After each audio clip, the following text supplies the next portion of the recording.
Well, hello everybody. I'm Ulysses S. Grant. You may know me from the $50 bill, and Mark likes $50 bills in his Christmas cards. He told me to tell you that. I was a great general. When you get good staff, you can become incredibly good on being a general. But when I became president, I had terrible administration, and they were corrupt. I didn't even know it, which is worse. And so I guess that's what you're going to learn about me this week in Mark's weekly newsletter.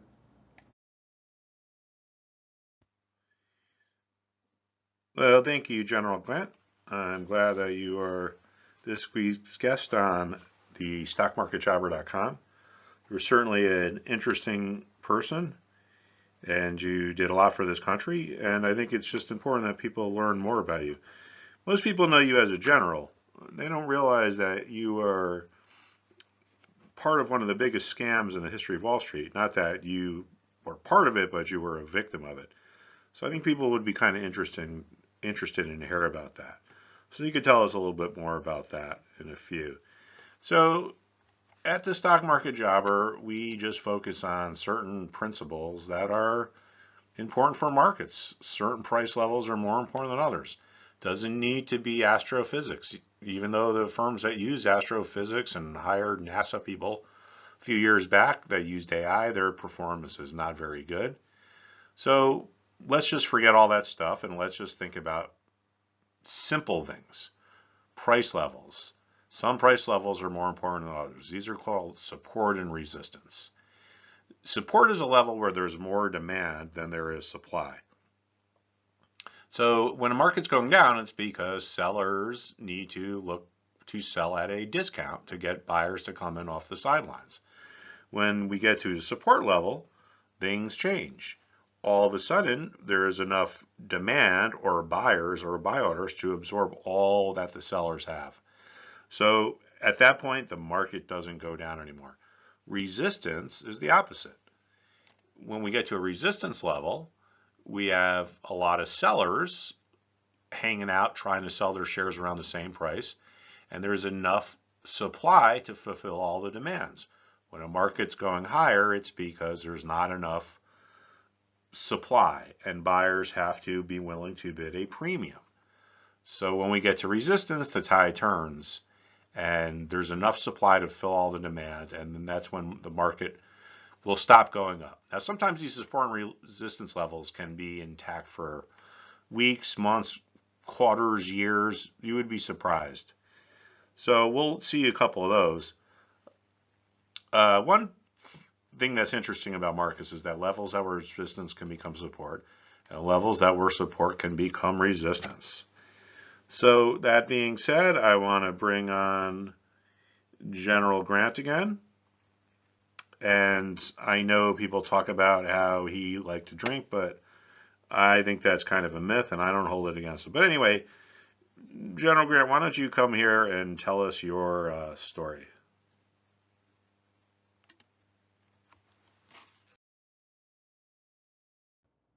I grew up poor, and I was against slavery. I didn't know what to do, so I joined the army after I got married. I ended up getting stationed out in Humboldt County out in California in the Northwest Wilderness. And it led to me drinking because I missed my wife so bad. You can't understand how boring it was. No TV, radios, phones, internet. You guys have these modern conveniences and you just got it made. My boss, President Lincoln, he didn't care. All the other generals, they couldn't get the war right. So I did. I knew what I was doing. He told my critics to send a bottle of whatever I drank to the other generals. I won and they didn't. And by the way, Professor Mark, he likes that high end Russian vodka. And Christmas is coming.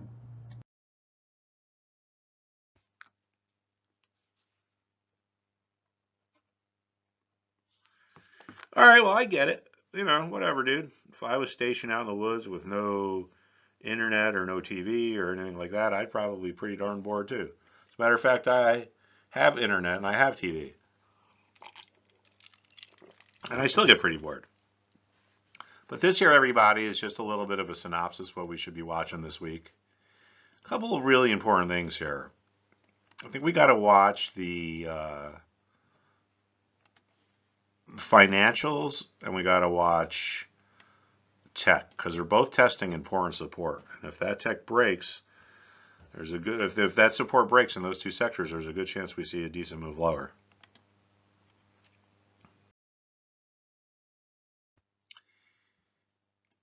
Here is the S&P 500, the Spider ETF. This is an ETF that's designed to track the S&P 500. The S&P 500 is a very broad benchmark of the markets. And this is a good place to get our analysis started. But this right here shows us a principle of certain levels are more important than others. Now, look how this 390 level was support back then. And then it became resistance. And then it became support. And then it became support. And then it became support. Actually, sorry, this is resistance. Then it became resistance. Then it became support. Now, why does this happen? Why would support become resistance? Well, it happens because of buyer's remorse. People or investors bought here that, assuming they held on to it and didn't sell, when the price goes lower, a lot of them decide that they want to get out. They think they made a mistake. So they want to get out, but they don't want to lose money. So they try to sell their shares at the same price they bought at. If there's enough of these sell orders, the level that was support becomes resistance.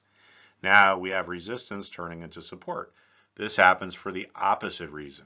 Seller's remorse. People sold. They regret doing so after the shares move higher and they decide to buy their shares back. But they don't want to buy them or pay more than they sold them for, so they place their buy orders at their selling price. So this has probably happened to you, I would imagine. Every person I show this analysis to says, yeah, I've done the same thing. I've bought things that went underwater and I've waited them to get back, or I've sold things, I regretted it, I waited them to come back. But right here, when we're looking at a chart, we're not looking at astrology or tea leaves, we're looking at a graphical illustration of supply and demand dynamics. So this week on Friday, we had a pretty kind of nasty reversal. My suspicion is we retest this 390 level, and then we make a move. We're either going to rebound or we're going to sell off. So you option traders might want to take a look at some straddle or combo strategies.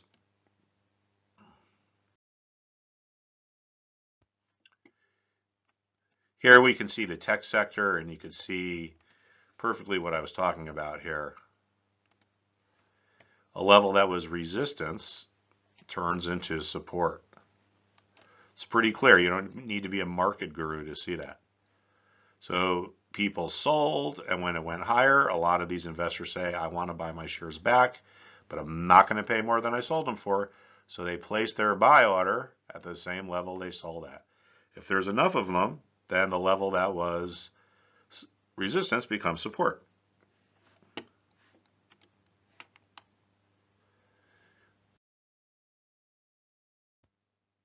Our next sector is healthcare. This is the second biggest sector in the market. We can see we're consolidating. Consolidating just means trading sideways. The price isn't really moving. Something's in equilibrium. And as traders, we don't want things that are in equilibrium. We want things that are out of equilibrium. We want things that are out of equilibrium because they're going to probably make a move. And out equilibrium is when things are sideways, but when we get to a level that's resistance, there's more supply than demand. Same thing here, same thing here. So if we move higher, we'll probably hit resistance again, at least for a short period of time, or see a reversal around 142.50. And if we move lower, we might see support back down around 133.50. Resistance may convert into support. All right, so I'm going to bring the general back on. He seems to want to have a few more words. Okay, General Grant, or Mr. President, I don't even know what to call you. Ulysses? Okay, I'll call you that, but I'm going to call you General because I think that was your most honorable title. So, all right, let's hear what you need to say now.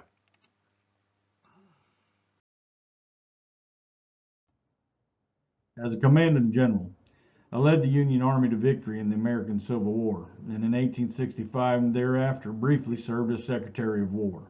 See these gentlemen here with me in this picture? These are fine staff officers. Every one of them was a competent soldier. President Abraham Lincoln, he promoted me to Lieutenant General after my victory at Chattanooga, and for 13 months I fought that rascal Robert E. Lee during the high casualty overland campaign and at Petersburg. After Lee fled Petersburg, I beat him in Appomattox. On April 9, 1865, Lee formally surrendered. and we ended the war.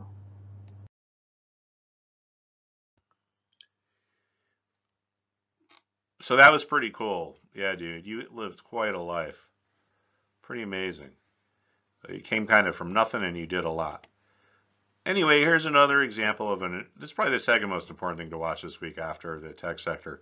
Notice how the level that was resistance has become support. And look at that, within a few points for the last few days. Not even a few points, within a few cents. So very important. When we talk, I talk a lot about letting the market tell you what to do.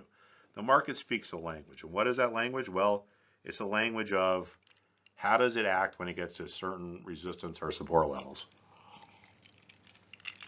If that tech sector starts to go lower, if this financial sector starts to go lower, it's going to be the market telling us, hey, hey, hey, hey, I'm going lower. And then what do? If you're an option trader, you can look at some puts. If you're an ETF trader or a regular retail trader, you can look at some inverse ETFs that go up when the market goes down. All right, the general wants to say a few more things now. You're welcome, General. Come on in and take over.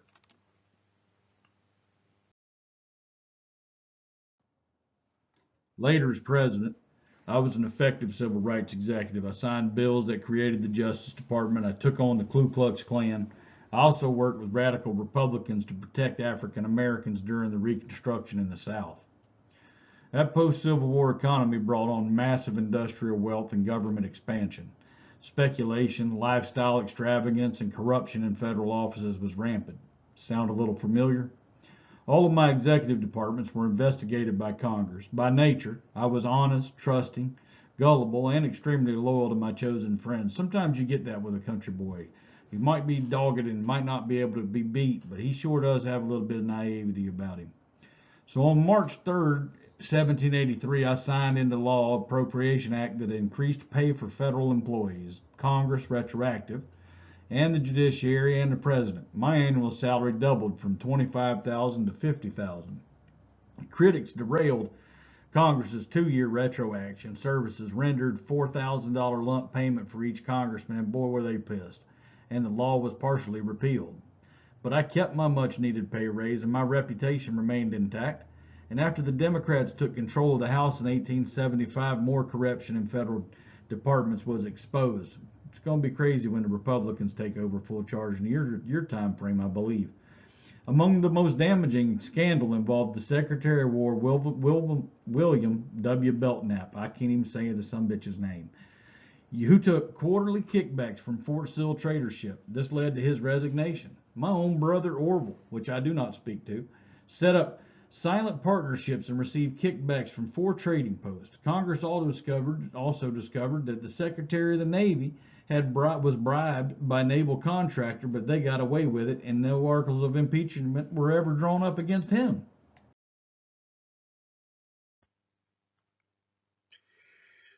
Once again, that was very cool.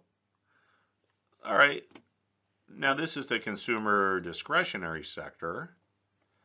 And it's just kind of neutral here, kind of just hanging out in the middle. I would say this is something that is in equilibrium. But if we get higher, there's resistance around 146.50. If we go lower, there's support around 135. There's generally 2 ways to trade a range, right? People either buy at the bottom and sell at the top, or they wait for the breakout. But this is just something to watch. This is the sector of Amazon and Tesla.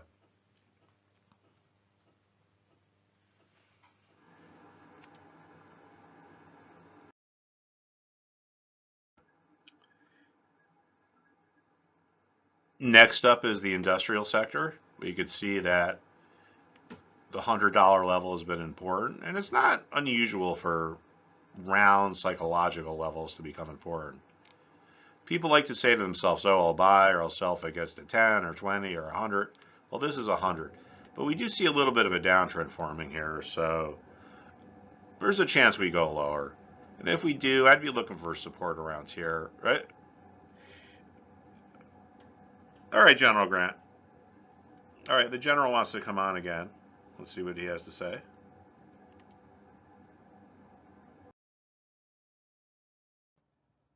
My son Buck opened a Wall Street brokerage house with his friend named Ferdinand Ward. At that time, Ward was regarded as a rising star on Wall Street. The firm Grant and Ward was initially successful, and in 1883 I joined them and I invested $100,000. But I warned Ward that if he engaged in governmental business, I would dissolve the partnership. To encourage investment, Ward paid investors abnormally high interest by pledging the company's securities on multiple loans in a process called hypothecation. Ward, in collusion, with banker James D. Fish, kept secret from bank examiners records and then retrieved the firm's securities from the company's bank vault, and when the trades went bad, multiple loans came due, all backed up by the same collateral. Sounds like that Sam fella you guys got now with FTX. Historians agree that I unlikely was unaware of Ward's intentions, but now what Buck knew, there's no clear certainty. But I can tell you my son did not know what he was doing. In 1884, enough investments went bad to convince Ward that the firm would soon be bankrupted, and he assumed that I was a child in business matters, told me of the impending failure, but assumed that I was just a temporary shortfall. He assured me that. I went to businessman Henry Vanderbilt. Now, me and Henry, we went back a long way, and he gave me a personal loan of $150,000. I invested that money in the firm, but it was nowhere near enough to save it. Vanderbilt, he offered old Henry, he was a great dude. He offered to forgive my debt, but I refused. And compelled by my sense of personal honor, I repaid what I could by selling my sword and my medals. Vanderbilt took the title to my home, although he allowed me to live there, and pledged to donate the souvenirs to the federal government and insisted that my debt was completely paid in full. I was distraught over Ward's deception, and I asked privately how I could ever trust another human being again. By March 1885, my health was failing. I testified both against Ward and Fish. Ward was convicted of fraud in 1885, October, months after my death, and he served 6.5 years in prison. Now, with all this said, ladies and gentlemen, just like 150 years ago, after I die, you got President's son that is a stupid idiot, just like mine was. I didn't lie, unlike your guy, and I admit that I didn't. I admitted that I spoke to him about business affairs. Hell, I was invested, and unlike your guy, I was honest and I was ethical. Remember that.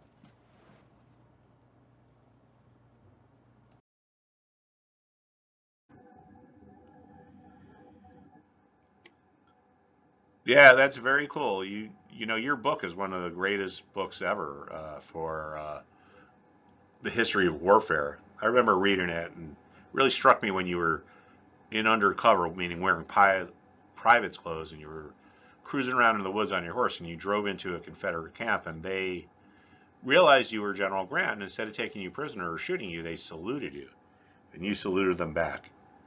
So I don't know what that says, but I just think that was very honorable and a very moving thing. But anyway, here we see another thing where we talk about our principles, right?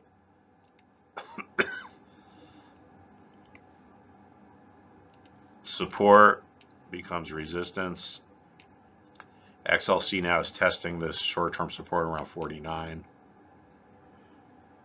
All right, one more time for Mr. President. I know you had some ethical situations in your administration, but you weren't conscious of it. You didn't drive it. You were kind of naive. I don't think that's the same thing we can say about now. As a matter of fact, I think now we have probably the most corrupt president who we've ever had in history, and it's all in plain view, and hopefully it's all going to come out. All right, let's go see what else we got here.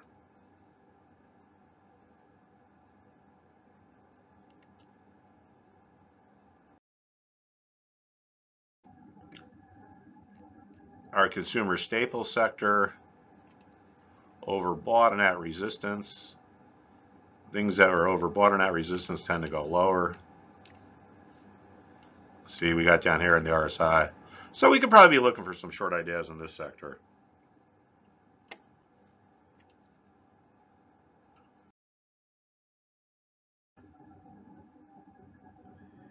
Here's our energy sector. Could be breaking an important level here.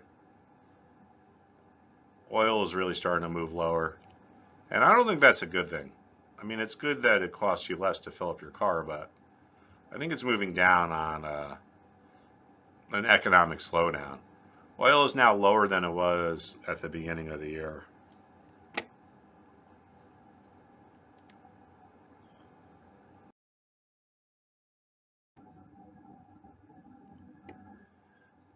Utility sector, kind of boring as always.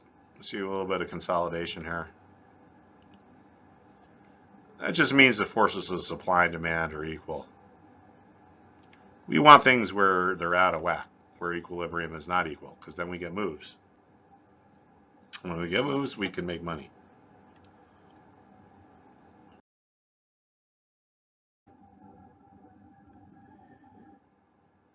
Here we have our real estate sector, and once again, it's almost like you could look at any chart and see this stuff. And don't let it, don't let the seeming simplicity of it make you think it's not important. Look at that, support becomes resistance. So say you bought XLRE down here, and when it was rallying, you were like, man, where the hell should I sell this? I'm going to sell it at 40. Well, you know what? Maybe it doesn't get to 40. You didn't know that because maybe you didn't see the former support level. Had you seen it, you could have said, well, I'm going to sell it around 38.80. And say it doesn't break this resistance and it goes lower. Well, it's not as good as selling it at 40, but it's better than missing it. All right, so the general is going to come on here and wrap things up for us. Come on back here. My good friend, President / General Grant. In my December 5th, 1875 annual message to the country, I apologize to the nation for failures of having been errors of judgment, not of intent, because I truly loved America. Considering how much I accomplished, my life ended up quite sad. I was bankrupt, literally had to sell my sword and my medals to old Henry. In order to make money, I wrote my memoirs, and they turned out to be one of the greatest war stories and war history books ever written, some people say. Some people, Professor Mark. I finished them at a place in Stamford, Connecticut, not too far away from where Mark lives now, about 3 miles away. They're here before I died. I haunt him on the regular. His favorite part is where I described how I rode on a reconnaissance mission and accidentally rode into a Confederate camp. Well, I thought they was going to kill me. But then they all came together and they saluted me, and damn, I saluted back. And you know me, I passed the bottle around with them old boys, and they was pretty nice. I think they was from Kentucky or something. And now this last little bit he's put in here, I'm not even going to give it credence or even speak it in because he says some things there that are just against my intellectual.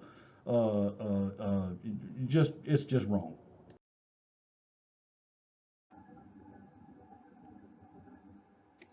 And we need to thank General Grant for being such a great guest. And I think he's going to be coming up in another few newsletters because he had so many cool things happen to him in history. But you're just going to have to tune back in. I'm going to have to leave it with a trailer to draw you guys back. Anyway, here's our material sector. We can see support becomes resistance, becomes support. It seems boring, but say you thought to yourself, gee, this sector is going down. I want to buy. Where should I buy it? Oh, former support level. Say you sell it up here. Now say you buy it down here. Oh, I want to sell. Where should I sell? Oh, when it gets to a former resistance level. So remember, it's all about the levels. Levels, trends, and momentum. That's what we teach here at Stock Market Jobber because that's what's important. And I've been doing this a long time, and I could tell you there's no secret or holy grail. It's just the holy grail is understanding these principles.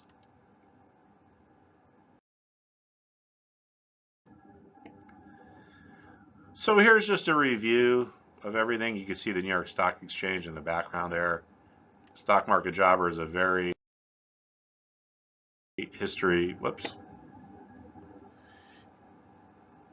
very history-oriented class, but I think if you understand history, it helps you understand the current markets because the markets are a reflection of human psychology, and human psychology has not changed. All right, everybody, thank you for tuning in. Thank you, General Grant, and I will see you soon.